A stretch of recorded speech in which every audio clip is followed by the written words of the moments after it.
Hey everyone, it's 10 Types, and today I'm going over the statistically best Pokemon cards, or specifically Pokemon, as in not trainers or energies.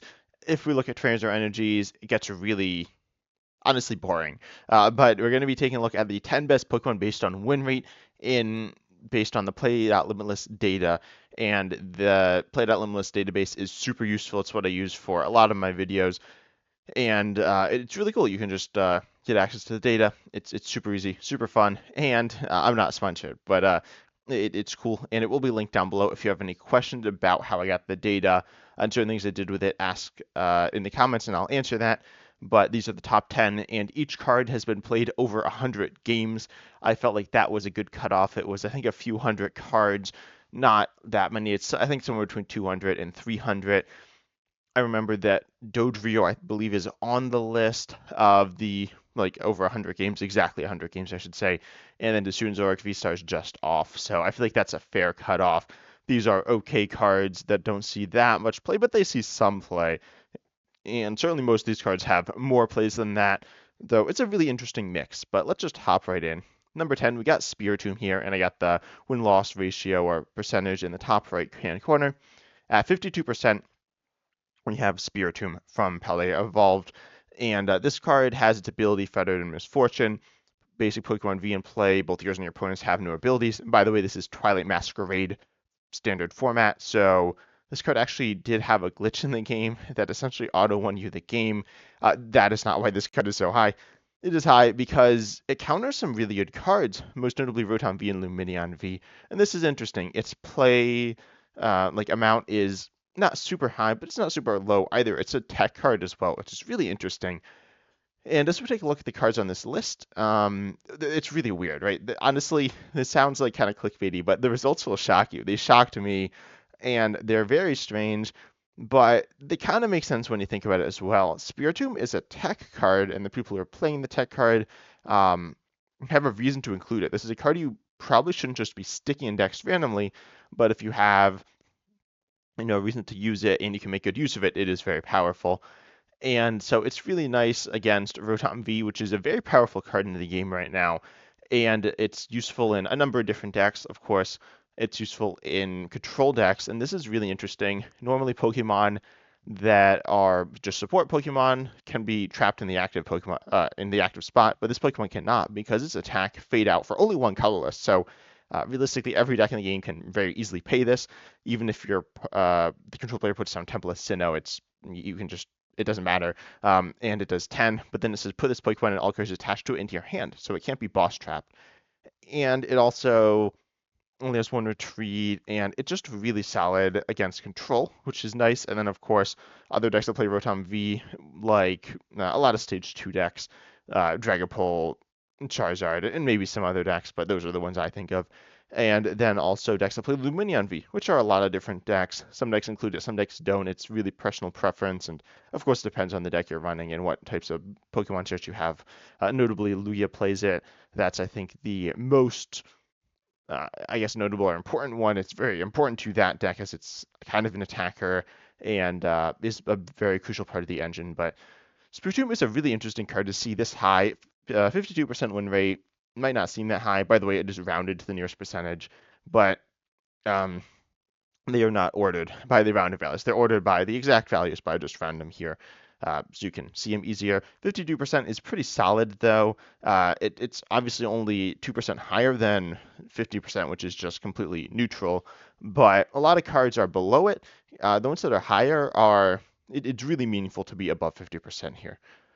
Giratina V-Star is the next card. Giratina V-Star, again with 52% win rate, has 2 attacks and 280 HP. Its first attack does 280 damage for Grass, Psychic Colorless, and you put 2 energy attached to your Pokemon in the Lost Zone. Notably, it's 2 energy, not 2 energy cards, so if you have double Turbo Energy in play, you can just Lost Zone that, which is really nice if you're playing Arceus Giratina.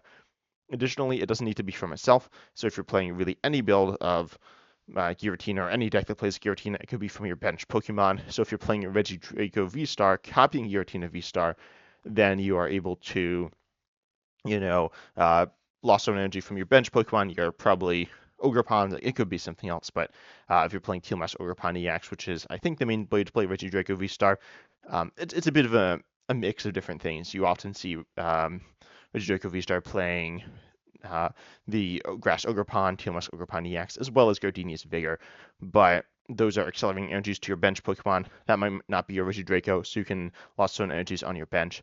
And then also Star Requiem here, and if you're playing Lost Zone, this attack's super good. It instantly knocks out your opponent's active for only 2 energy if you have 10 or more cards in the Lost Zone, and it is your V-Star power, so once per game. But these three, it can be played in those 3 decks, and all those decks are pretty solid.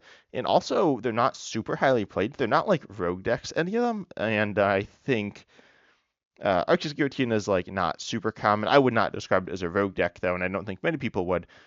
Giratina, Lost Zone, and Draco V Star are played a decent amount. They're top 10 decks probably, but they're not probably considered as high as some people. Giratina V Star with Lost Zone was considered very good for a very long time, and it's still considered good, but I think people would have said it's fallen off. So that means that this card is played in lower amounts, meaning that generally the people who are playing it are better, potentially. That is the reason why it could be so high, but also it's just a good card, right? I've talked a lot about this card on the channel, and I talked about its raw stats. They're super good, no weakness, high HP, high damage. I mean, that's obviously just good. And its attack cost is a little bit awkward, but there is plenty of acceleration for this type or for these types. So Guillotine V-Star is just one of the best raw attacks in the game, and this proves it, kinda. Next, we got Chiyu EX, and this has a 53% win rate. And this is really interesting. It has 2 attacks. Flame Surge is a fire attack. It does stuff. And this can be used in Firebox style decks with Armarouge EX, or I guess Armarouge EX, but mostly the single price Armarouge. Maybe Arceus, maybe Magma Basin, probably Magma Basin, maybe some other stuff.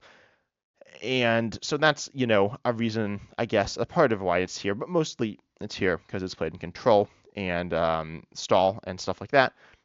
So it's used in Control decks for, applying pressure on your opponent, discarding their resources, and causing issues to them. There's a lot of things to say about Shiyu EX and Control.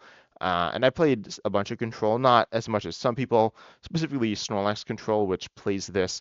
Pidgeot Control sometimes plays this, but doesn't always play this. So it's more so Snorlax card. Also, Snorlax is played more than Pidgeot by a little bit. Pidgeot Control is still played a bunch, but Snorlax is played even more.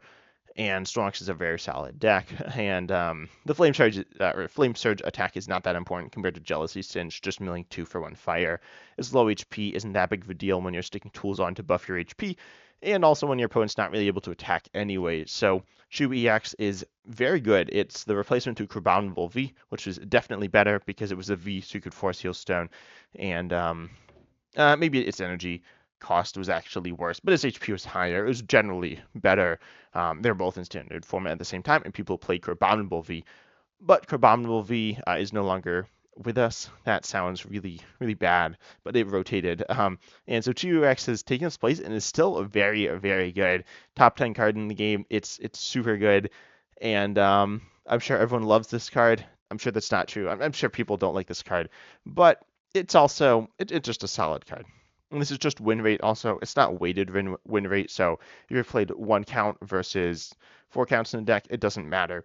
It's just if you're played in a deck at all. I didn't say that at the beginning, but that is something to keep in mind here. So obviously Chiyu EX probably a 1 of index, maybe 2 of. Next we got Sandshrew. What Sandshrew here with the ability Sand Screen. Again, 53% win rate. Trainer cards in your opponent's discard pile can't be put into their deck by an effect of your opponent's item or supporter cards. Long story short, this stops. What's a control tech card, and it stops Palpad, it stops certain loops. So if your opponent's trying to Professor Turf scenario a lot, they might use Team Yell's Cheer. They could use Palpad as well to recover that card, and that's an issue for Snorlax decks. So this is a Snorlax tech. And wait, wasn't Chiyu a Snorlax tech? Yeah, so we got a lot of interesting cards here. We got tech cards making the list a lot, and we have control cards making the list a lot. And so I guess we learned tech cards are good if you know when to use them. They are really powerful. And control cards are also really good if you know how to use them. And I mean, just controls a deck that's played a lot as well. It's really solid. And 53% win rate is getting higher. It's not super high, but it's getting up there. Um, so next we have Gouging Fire EX though. It is another fire Pokemon. What? This is like completely different. Gouging Fire EX, this seems super random. It has 230 HP though, and Blaze Blitz 260 for Fire Colorless. You can't use Blaze Blitz again until you leave the active, but you can just switch it. It's not that bad. And you do have Heat Blast 60 for 2. It is an ancient Pokemon as well, but this is mostly played in Firebox decks. GUEX can be played in them, but Gouging Fire is really the heart and soul of fire-based decks right now, I'd say. And well, okay, Charizard DX is it's a little different. That's not a fire Pokemon, but has fire energy. Anyway, Gouging Fire EX is a really powerful fire Pokemon, and again, we see powerful raw stats are just good. That is something that seems obvious to a new player, and then as you get more into the game, it becomes less obvious, but still true. Having good stats is just good. So, Gouging Fire EX, the sixth best Pokemon in the game, played over 100 plays, and I will say I did remove Prevolutions from this list, so Prevolutions are kind of boring because there's just like the final evolution. So if say Charizard EX is on this list, we don't need Charmander on this list as well. But Gouging Fire EX here is it's interesting, right? Fire is generally thought of as a weaker type in the standard format right now, or at least I think it is.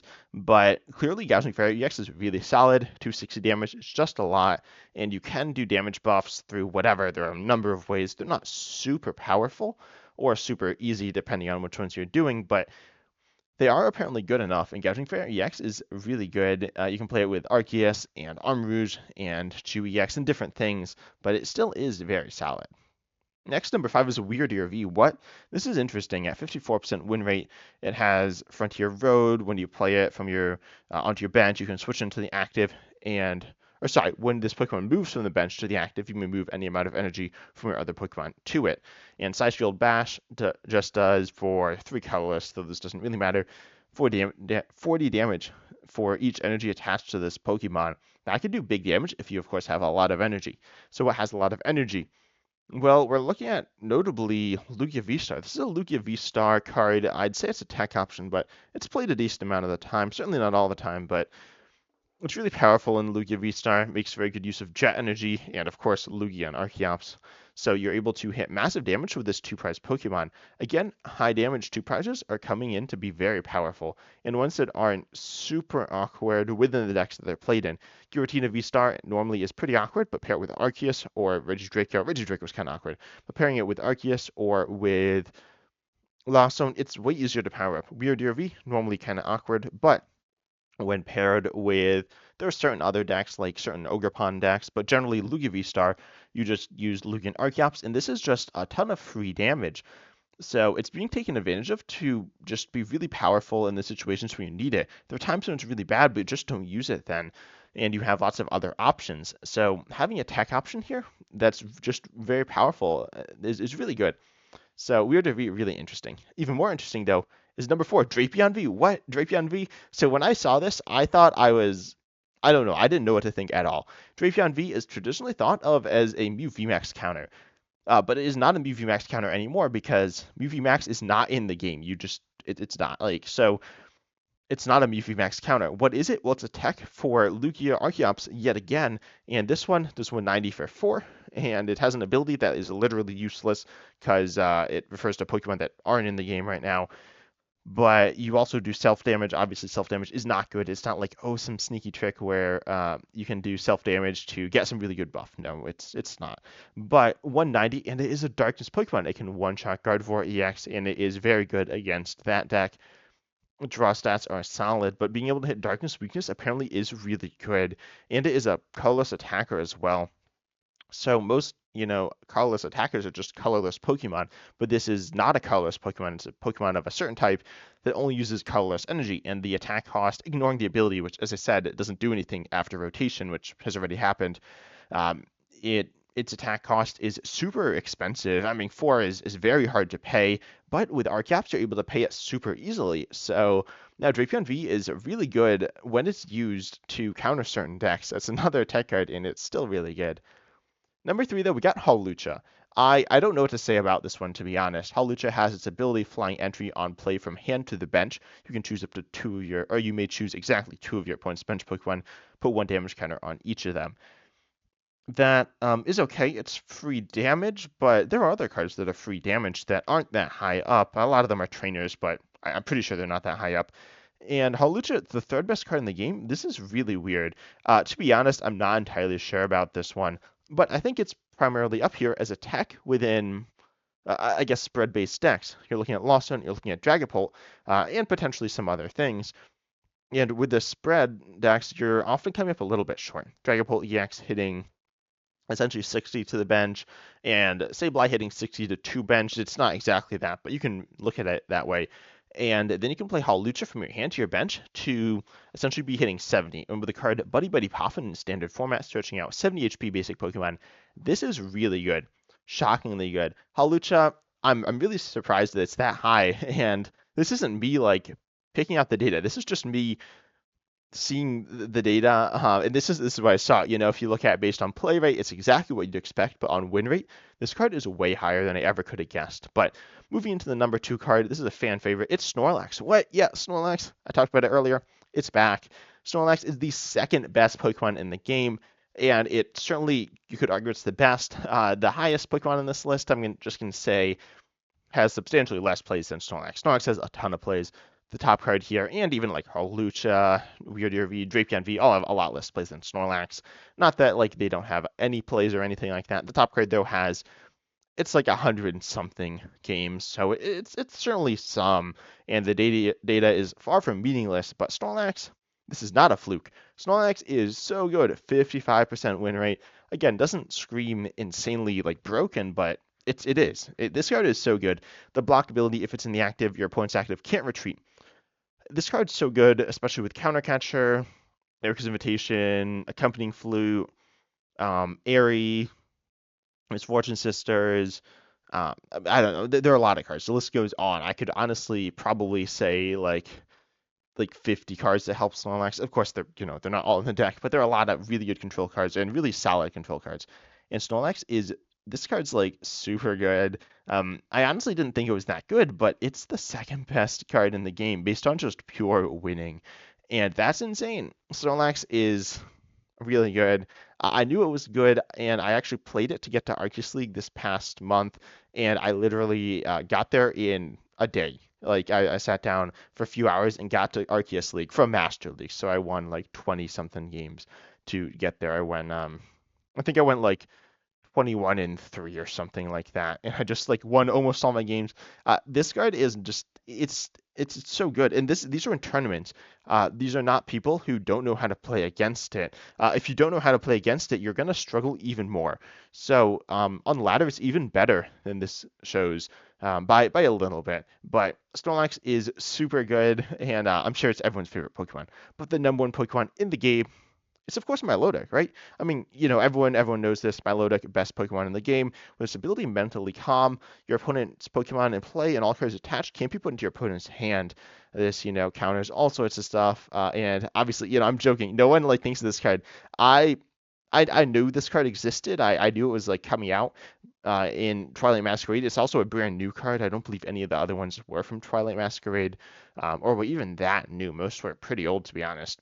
But Melodic, not like brand new, but it's from the newest set at the time of recording. This is the newest international set. But mentally calm here, your opponent's Pokemon in play and all cards attached can't be put into their hand. What does this stop? Well, this is stopping. It does stop like Spiritomb attacking, but it stops Professor Terra's scenario. I mentioned this earlier. That's why Sandshrew good. This actually stops Professor Terra's scenario, though. And this is a Snorlax card that is a counter card played within Snorlax to counter Professor Terra's scenario, and Penny as well. Professor Terra's scenario and Penny, they're kind of like the same card, and they're slightly different. And there's usually one that's directly better for a deck, but they're pretty similar.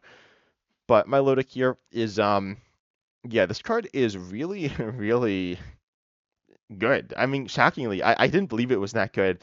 I was surprised. I don't really know what I was expecting. I was expecting Snorlax to be the top card. But this is 60% win rate. It's not just some fluke. It was played by a bunch of different people. I looked at the data. It's a little hard to sort through, but it's really good. But I don't know. That's all for today's video. And I just wanted to share this with you. But I hope you enjoyed. Consider liking, subscribing, hitting the bell, all that good stuff. And as always, I'm excited to see you in the next video.